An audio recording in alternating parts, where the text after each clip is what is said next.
So in the case of the SPY, let's go over the SPY once and for all, guys. I'm thinking about the report. So today and yesterday, the bulls were able to hold a support $397. So to the downside, that is going to be the main line of defense for the bulls as of now. And if the report happens to come out way better than expected, as I just told you, reflecting an increase month over month of, I don't know, 0.2%, 0.1%, then obviously we have the spot in which the bulls failed yesterday and today at around $402.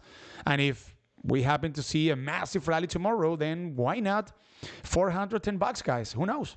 That might be a very ambitious target to the upside for the bulls. But as I just told you, if the report happens to come out way better than expected, then maybe that might erase some of the concerns that have been accumulating ever since we got the last Federal Open Market Committee, because we have gotten lots of inflation reports that have come out worse than expected. Let me show you this. I wanted to show you this, guys. So this is another chart of the SPY, and I usually use anchored VWAPs. And in the case of this indicator, I have two very important levels that I wanted to share with you. So the first one is $408. $408 is basically a level that coincides with this anchored VWAP that comes from the last Federal Open Market Committee. So what does this imply?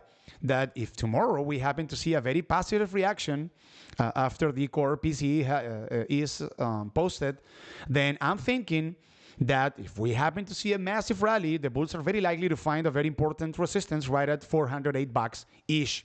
If this resistance happens to be taken out, as I just told you guys, then maybe we can see a bit more of upside up to $410. However, there's another level that I am keeping a close watch on, which is $399. $399 happens to coincide with this anchor VWAP that comes from the December low. As you guys can see over here, the bulls actually managed to close today's trading session slightly above $399.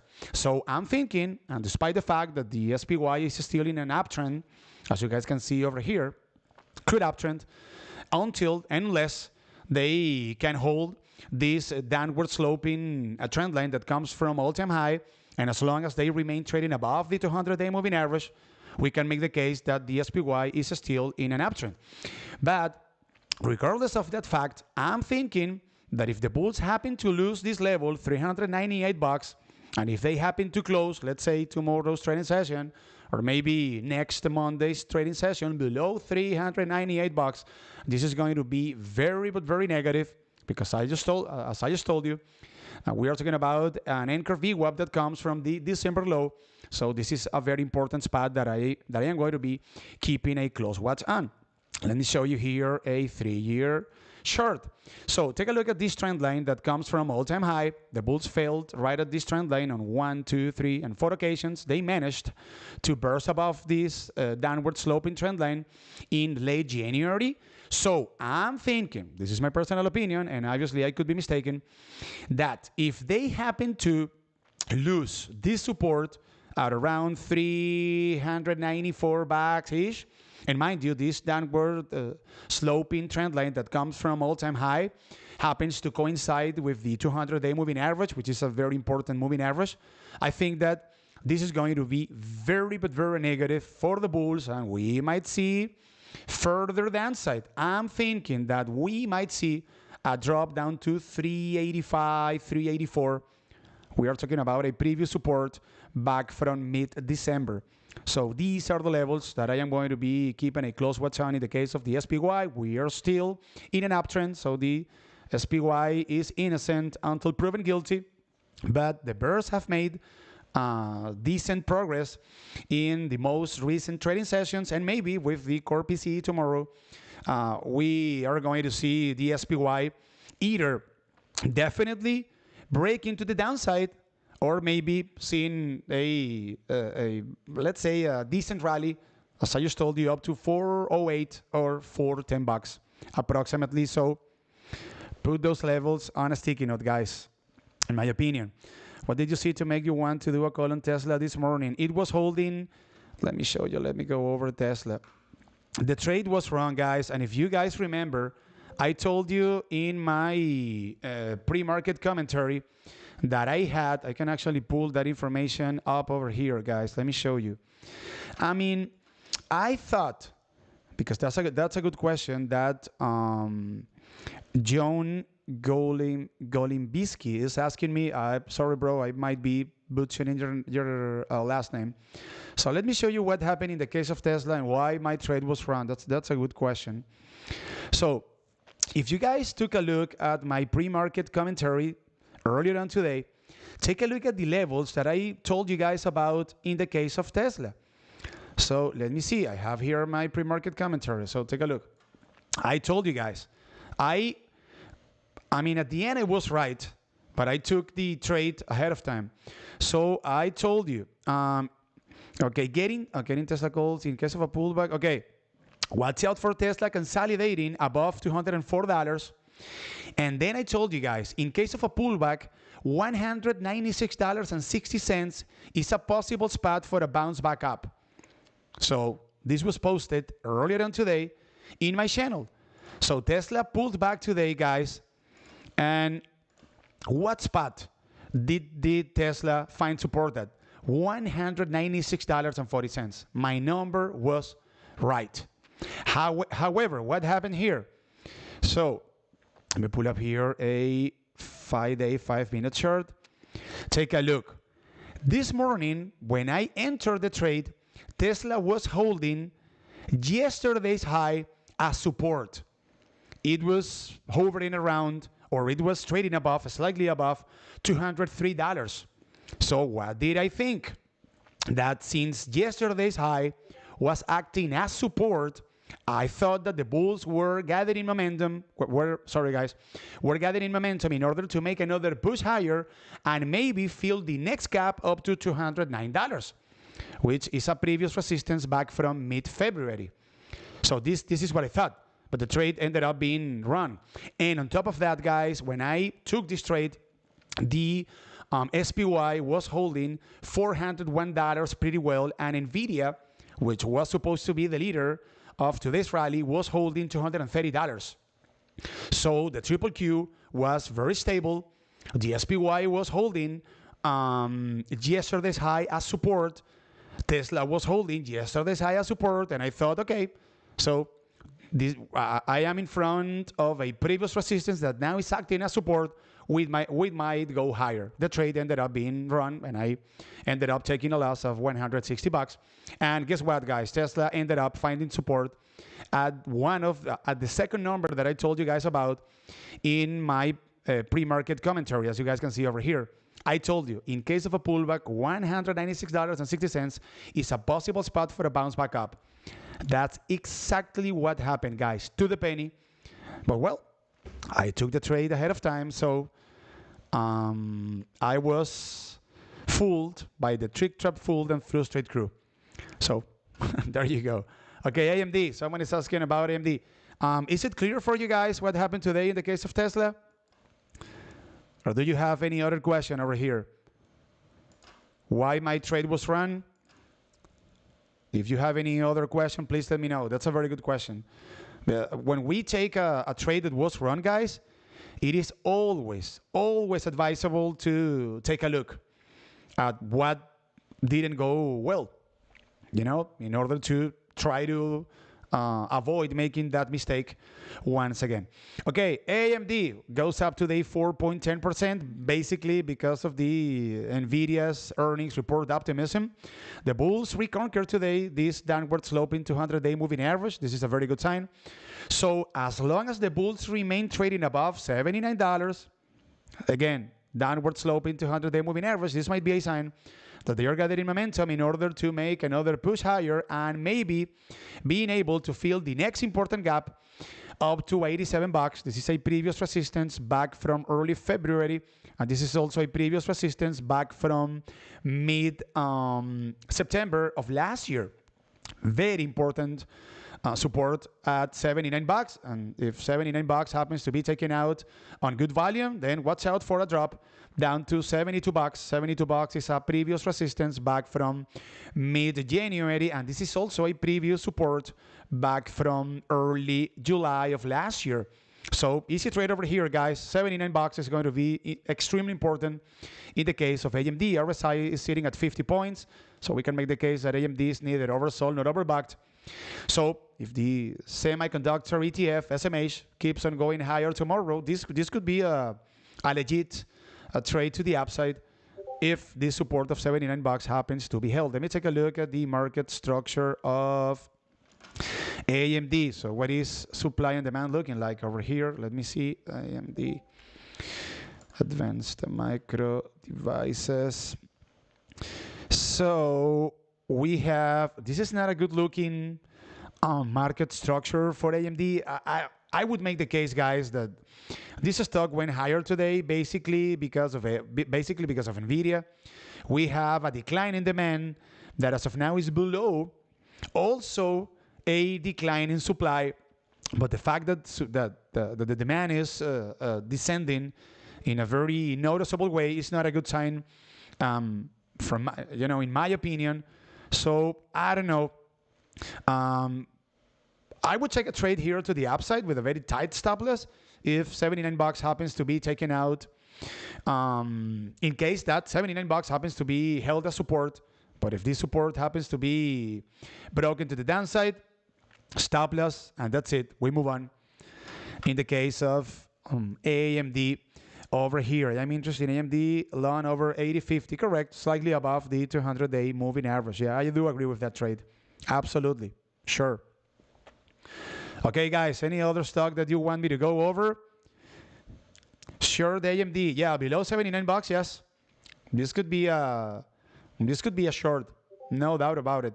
And as I just told you guys, the market structure of AMD doesn't look well at all. Yeah, this doesn't look good at all. A descending demand that is below the supply. So unless, I don't know, maybe Nvidia keeps on going higher tomorrow and it pushes AMD up further, that could be the case. That could be on the cards.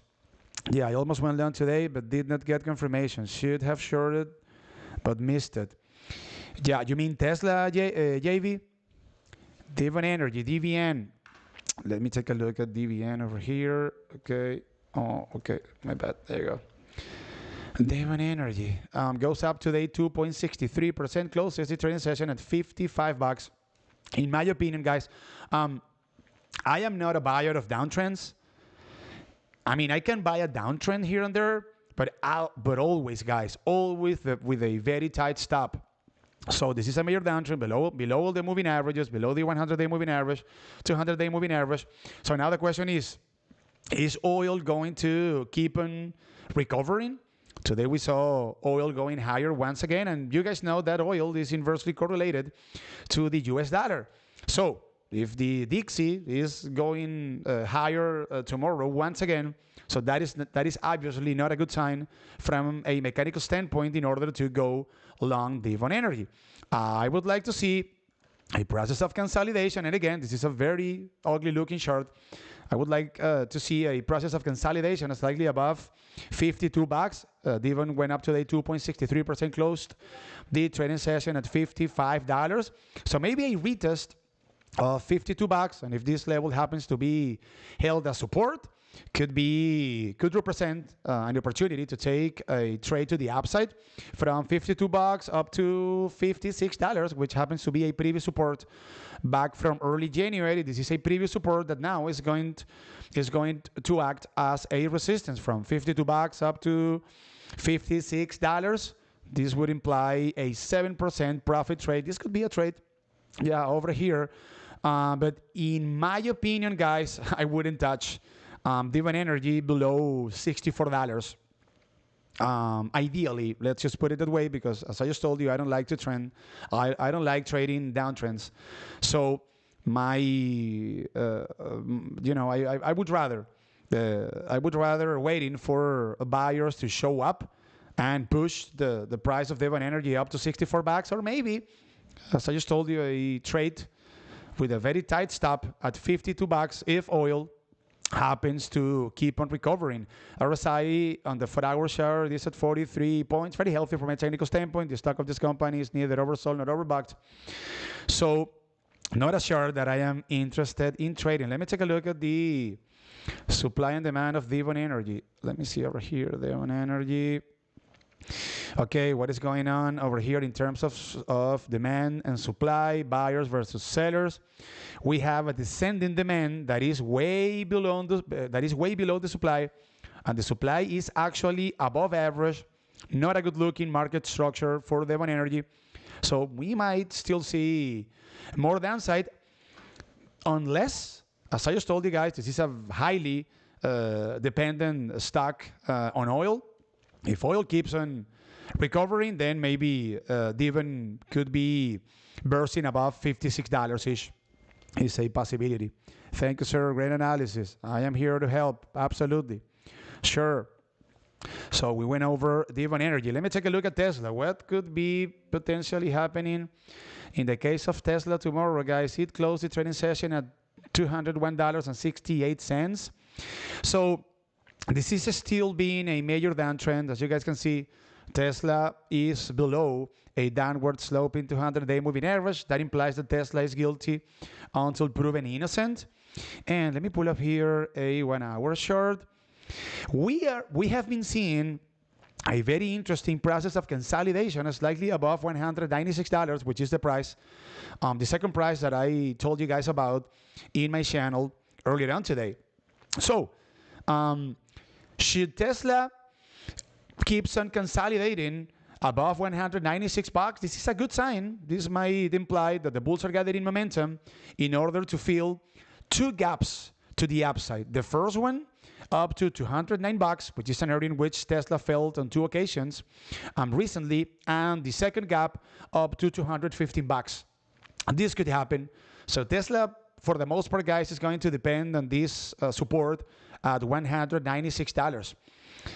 If the bulls remain trading above $196, we could still see these two gaps being filled to the upside. And if this support of $196, we have a huge gap down to the 100-day moving average at $180-ish. What is the RSI of Tesla looking like? 84 points on the 4-hour chart. It is looking pretty well. So that's it, guys. In the case of Tesla, this is an easy one. Above $196, or the bulls, or if the bulls happen to hold $196, we can still see more upside. And if that support happens to be taken out, this could be a good night in, because this stock is guilty until proven innocent. It is still in a major downtrend. Let me see. What is the market structure of Tesla looking like? Supply versus demand. So what is going on over here, Tessie? Let me see. Wow, and the market structure is still very compelling, guys. We have an ascending demand that is way above the supply, and the supply is actually decreasing and below average. So we still have, it looks like from a market structure standpoint, that Tesla still has some gas in the tank. So I would say that from a market structure standpoint, that $196 might still hold, and that we might still see a bit more of upside for Tesla. My question, Daily 2023 says, some people made a decent profit from PLTR, which moves way different from Tesla. For example, it went down from $8.54 to $7.92. But is it enough to make a good profit when you buy a lot of cheap contracts? My question is, are these type of stocks good for trading? I mean, I don't trade penny stocks. And in the case of PLTR, the definition of a penny stock doesn't apply for it, right? When we talk about penny stocks, we're talking about stocks that trade below $5. And you have to realize, guys, and you have to understand that when it comes to penny stocks, the volume in that kind of stocks is very low. So the areas of support and resistance don't really act in a very accurate way. Let's just put it that way. That's why I never trade penny stocks. In the case of Palantir, this is not a penny stock. This company posted a very good earnings report. It has gotten killed ever since that report came out. And why? Well, because this is a higher multiple stock, guys. Remember, TNX, the 10-year treasury yield. Take a look at the correlation, guys. Let me show you here. TNX found support at the 200-day moving average on February 2nd. Let me see. When did Palantir started to go lower? Let's just try to make a case over here. Okay, let me see over here. February 11th. There is a correlation. This is a higher multiple stock. So what happens, guys? Palantir, I took a look at the report, at the earnings report. This is for the most part, this is a defense contractor. So this is a stock that doesn't have, or this is a company that doesn't have much to do with the real economy. You know, the recession narrative and the hikes and the rate hikes of the Federal Reserve and stuff like that. But this is a very expensive stock. It trades on higher multiples. So what happened? They posted a very good report, but yields started to go higher, and from a mechanical standpoint, this stock has been under pressure. And as a matter of fact, this is no longer a good-looking chart. The bears took out today this downward sloping 200-day moving average at $8.20. So, in my opinion, and I mean this is my personal experience, guys. I don't trade stocks. I try not to trade stocks below $10. Okay, the higher the price of a stock goes, the higher the volume, and that implies that we have a higher likelihood for the natural areas of support and resistance to act as such. So I don't trade stocks. I rarely ever, I can do it here and there, but I rarely ever trade stocks below $10. That's my personal style. You guys know Alpha Trader. He trades a bunch of penny stocks, so it depends on everyone's style. Coinbase. Take a look at Coin over here. $66 is a short, in my opinion. Coinbase went up today 1.93%. It closed the trading session at $62.36. The bulls are holding. I have two spots over here, guys. This is a stock that I keep a close watch on a daily basis because I am a bag holder. I have a bunch of shares of Coinbase, so I do follow Coinbase on a daily basis. So, two possible scenarios in my opinion. If the bulls lose the support of this downward sloping 200-day moving average, this is a short by a mile, in my opinion. What would be the other possible scenario in the case of Coinbase, guys? $66. Take a look at $66. The bulls have failed on 1, 2, and 3 occasions during the last 4 trading sessions. So we could be potentially taking some good trades over here. Coinbase consolidates slightly above this downward sloping 200-day moving average. Let's say that Coinbase can consolidate slightly above $60.50. We might see a push to the upside up to $67.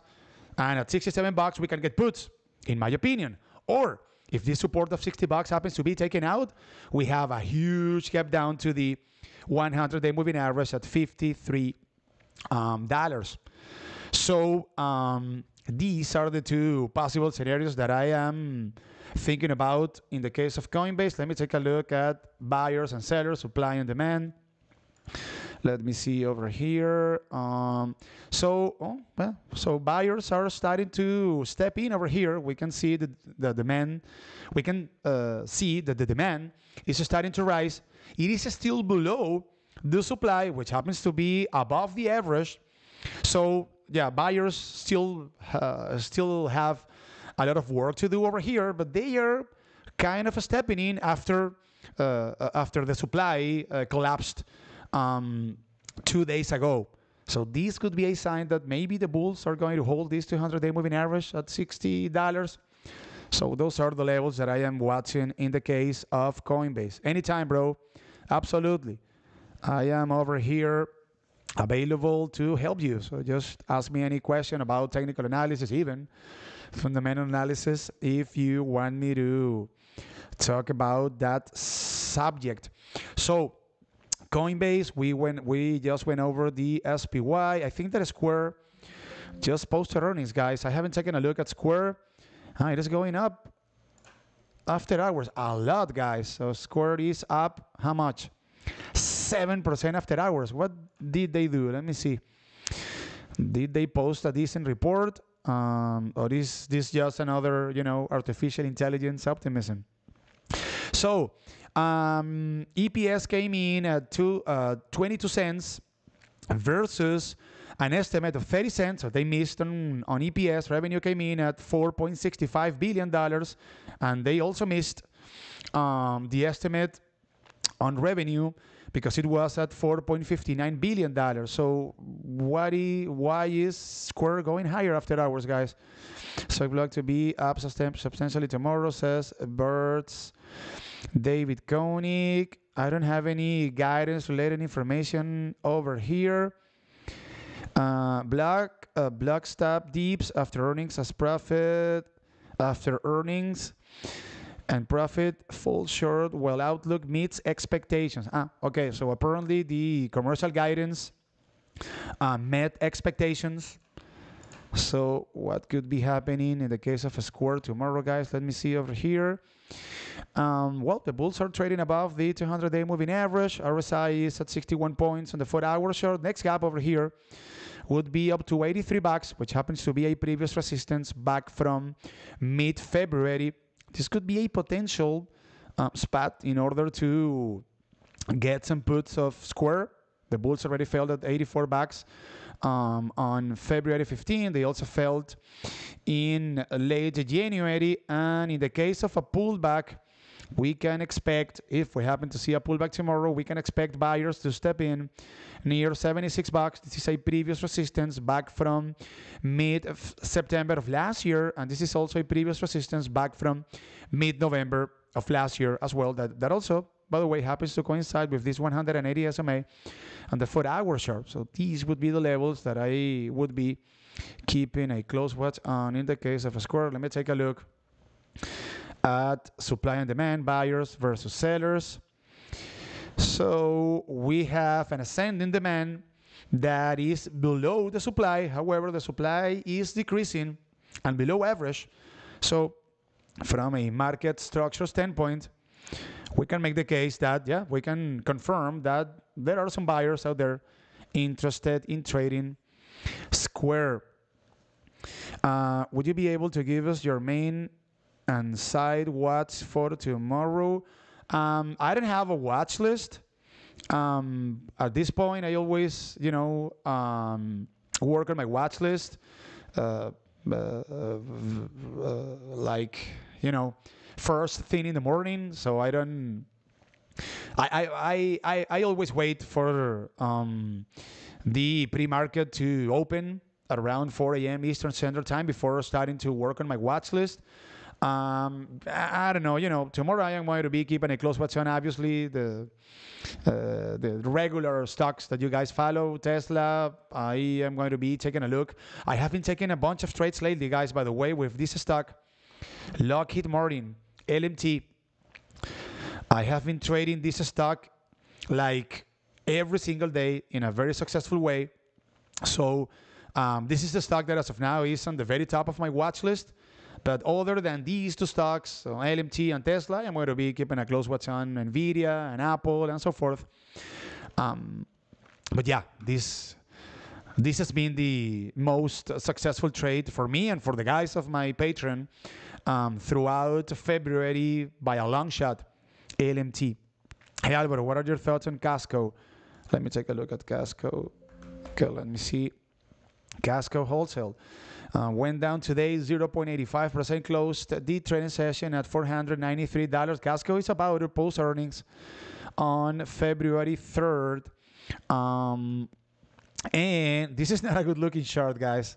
So the bulls couldn't hold the 200-day moving average, which happens to be descending.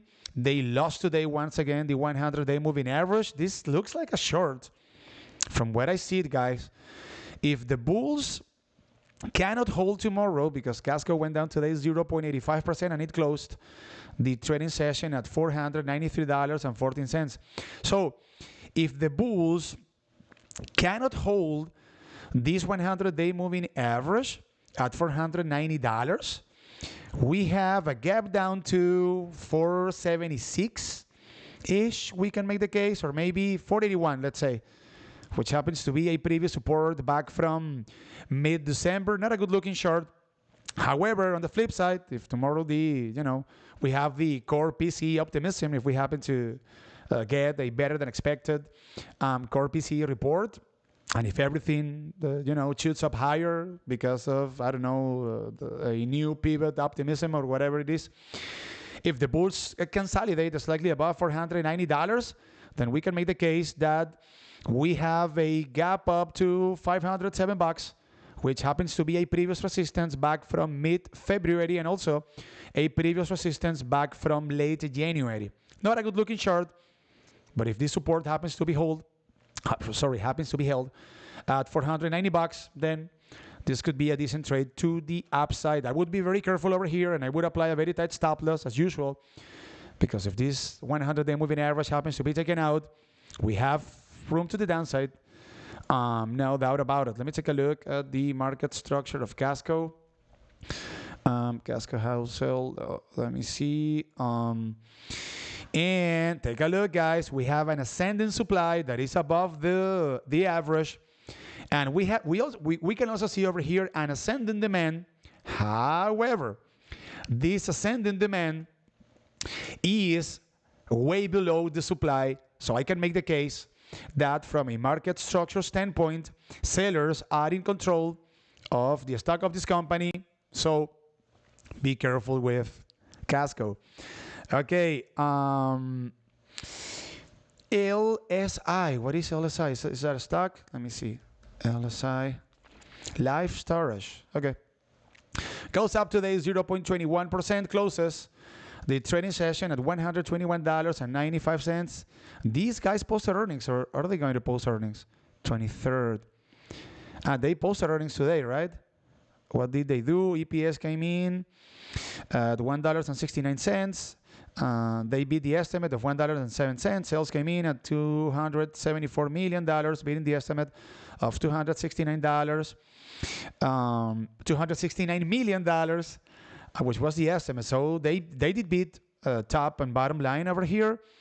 And when it comes to guidance, $1 when it comes to EPS for this quarter versus $1.07 estimate. So they are the guidance that they are providing for the current quarter is below estimate, and full year 2023 EPS should be somewhere between $4.42 up to $4.62 versus $4.57. So they are down-guiding when it comes to Q1 of this year on EPS.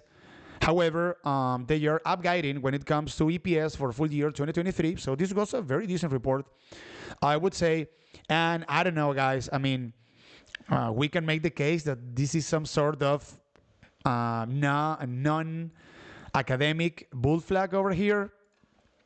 So this is not an academic bull flag by any stretch of the imagination at all. I mean, this line is horrible here.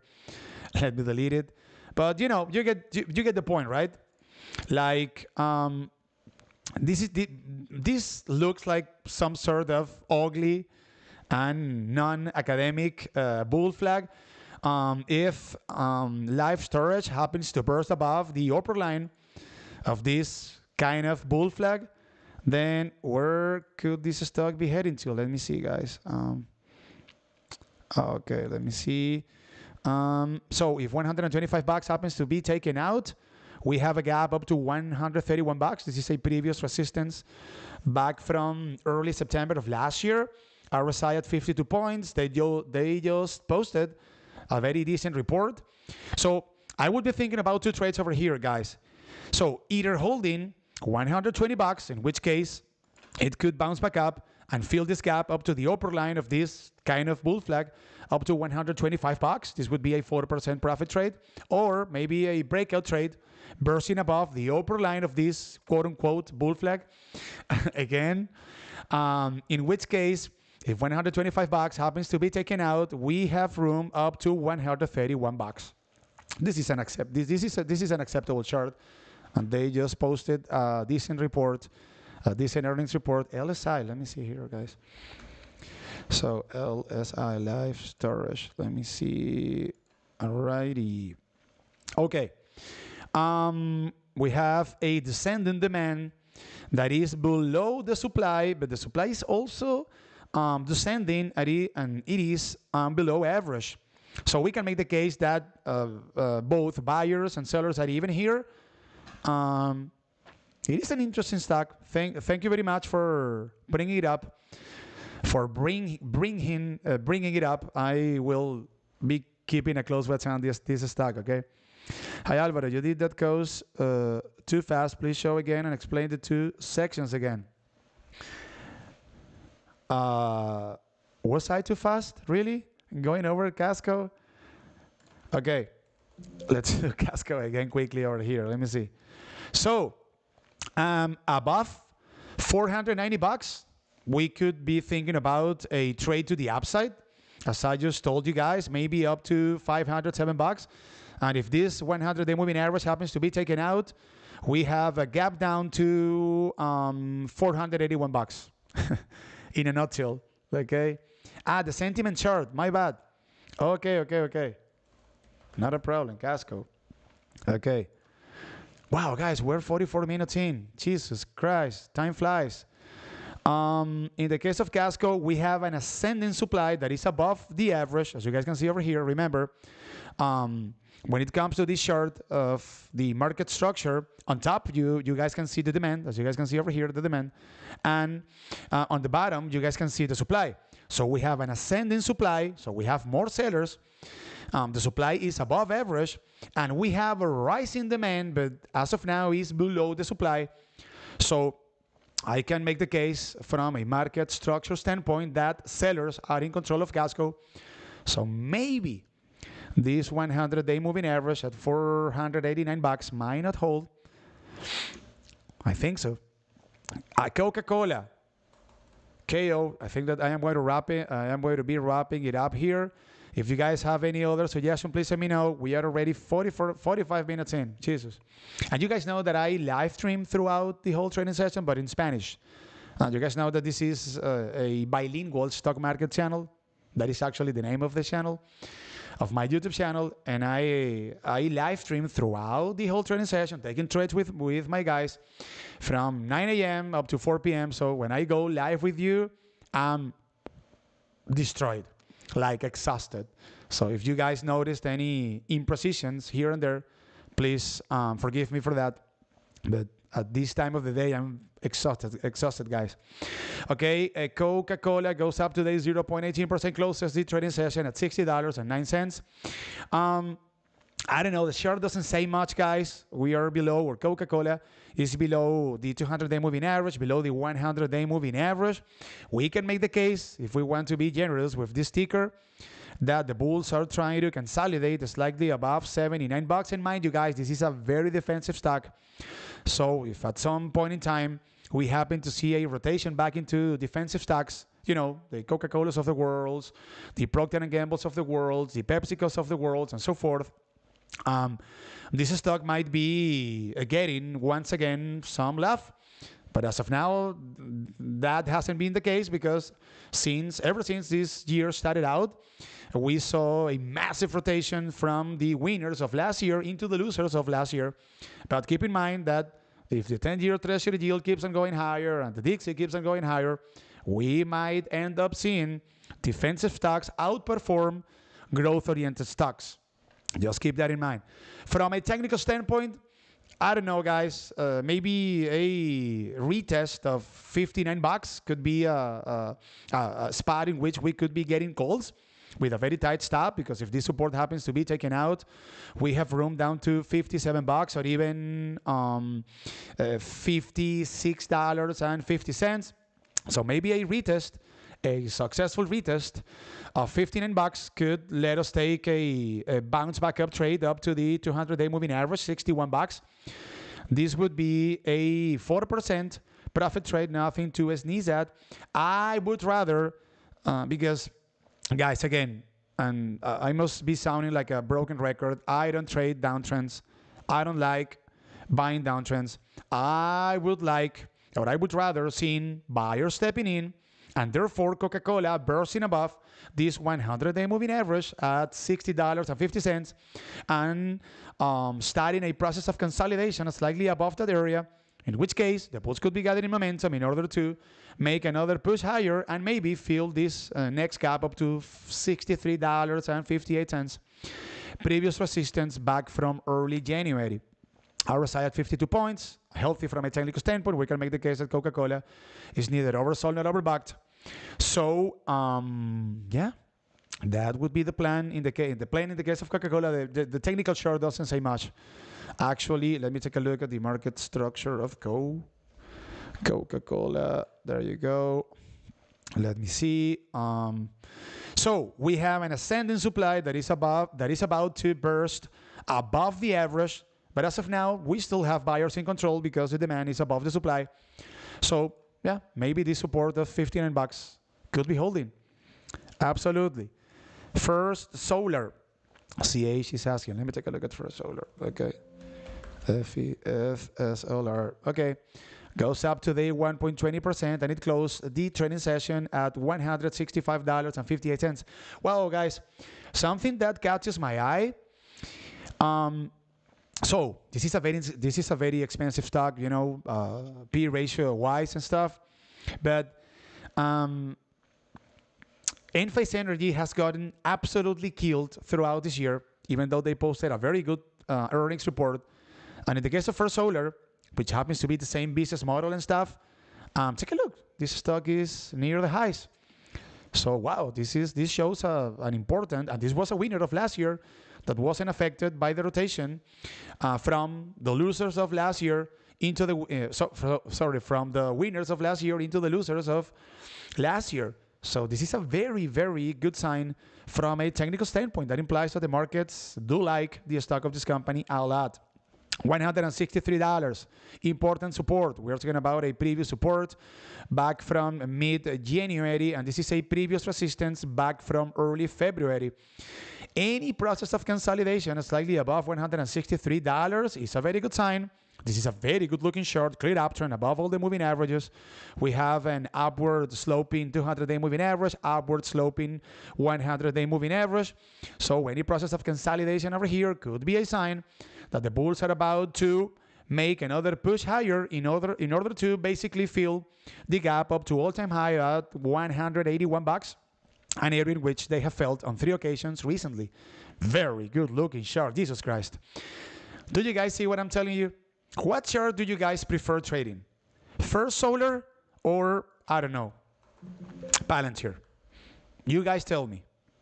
Take a look. What chart looks better, guys? Uptrends, guys. Let's trade uptrends. That increases significantly the likelihood of success of any trade. Try to pick uptrends. When you guys see these kind of charts, this implies that buyers are in control. So if I am going to try to take a trade to the upside, why am I going to pick a stock that I know for sure that is under the control of sellers? If I am going to try to take a trade to the upside, I want buyers to be in control. Let's trade First Solar. You see? Very good looking chart. This one is going to be on the top of my watch list tomorrow. Let me take a look at the market structure of First Solar. And again, this will remain a mystery. Why is Enphase getting killed, and why is First Solar killing it? It will remain a mystery. Okay. Take a look at the market structure, guys. Take a look. Ascending demand and decreasing supply that on top of that is below average. Buyers are in control. This is what we want to see. This is the perfect setup, guys. We have more demand than supply, and we have a very good looking chart. So watch out for a process of consolidation of First Solar above $162. Uptrends, guys. Uptrends. Let's trade uptrends. Let's trade uptrends. Put that down on a sticky note. Okay? Google. I am going to wrap it up, guys. I'm tired. Okay, let me take a look at Google quick. I already went over Coca-Cola, Terry. You need to rewind the live stream a bit. I just went over it. Okay? Okay, Google. Take a look at this piece of garbage. Why? Why are we going to try to pick the bottom over here, guys? Don't trade Google. This is the stock of this company is in a major downtrend. Below a downward sloping 200-day moving average. Below a downward sloping 100-day moving average. Why? Why are we going to fight against sellers? Don't trade. This is garbage, guys. This is garbage. Don't trade this stock. Yeah, we can make the case that if Google gets killed tomorrow and if, it happens to drop down to $87, $87 is a previous support back from late December, and maybe buyers are going to step in here. We can also make the case that if buyers step in and they take out $92, which happens to be a previous resistance back from mid-November of last year, we could see Google making another push higher up to $96. This is garbage, guys. Clear downtrend, below all the moving averages, yields are going higher. Stay away from Google. I mean, this is my personal opinion, guys. Let me take a look at the market structure of Google. And again, this doesn't imply that we cannot take a trade on Google. Again. But yes, we can. But there are better options out there, guys, than Google. On the flip side, if Google happens to fail at bursting above $93, which happens to be a previous resistance, maybe we could be getting puts over here. Okay. Or we can buy, obviously, if it drops and if the bulls happen to hold $87, yeah, we could, take a bounce back up trade. Yeah, that's also obviously a possibility. So take a look at Google, guys. No buyers. Take a look at the demand, guys. Buyers are nowhere to be found. Our buyers are gone. Take a look. A collapse in demand. And we have a supply that is way above the demand. Stay away from Google, guys. Make yourselves a favor. Terry, I already did it. You need to rewind a bit the live stream. Okay, guys, I am going to wrap it up. Okay, manage your risk. Don't buy downtrends. And if you're planning on taking a trade with such a horrible chart as Alphabet's, place a very tight stop. Okay? So thank you very much for joining me. And I will see you guys in my next live stream. I am going to be live streaming for you guys next Tuesday. And remember, I am always available in the main chat. If you have any questions, I am going to be available over there in order to answer any questions. By the way, guys, maybe next week, I am going to try to do a workshop about put credit spreads. I see you guys taking degenerate trades with call options that expire 1 day out, 2 day out, or even, the same day. You guys should be starting to do spreads. And I would like to teach you how to set up a put credit spread, which happens to be a bullish trade, and that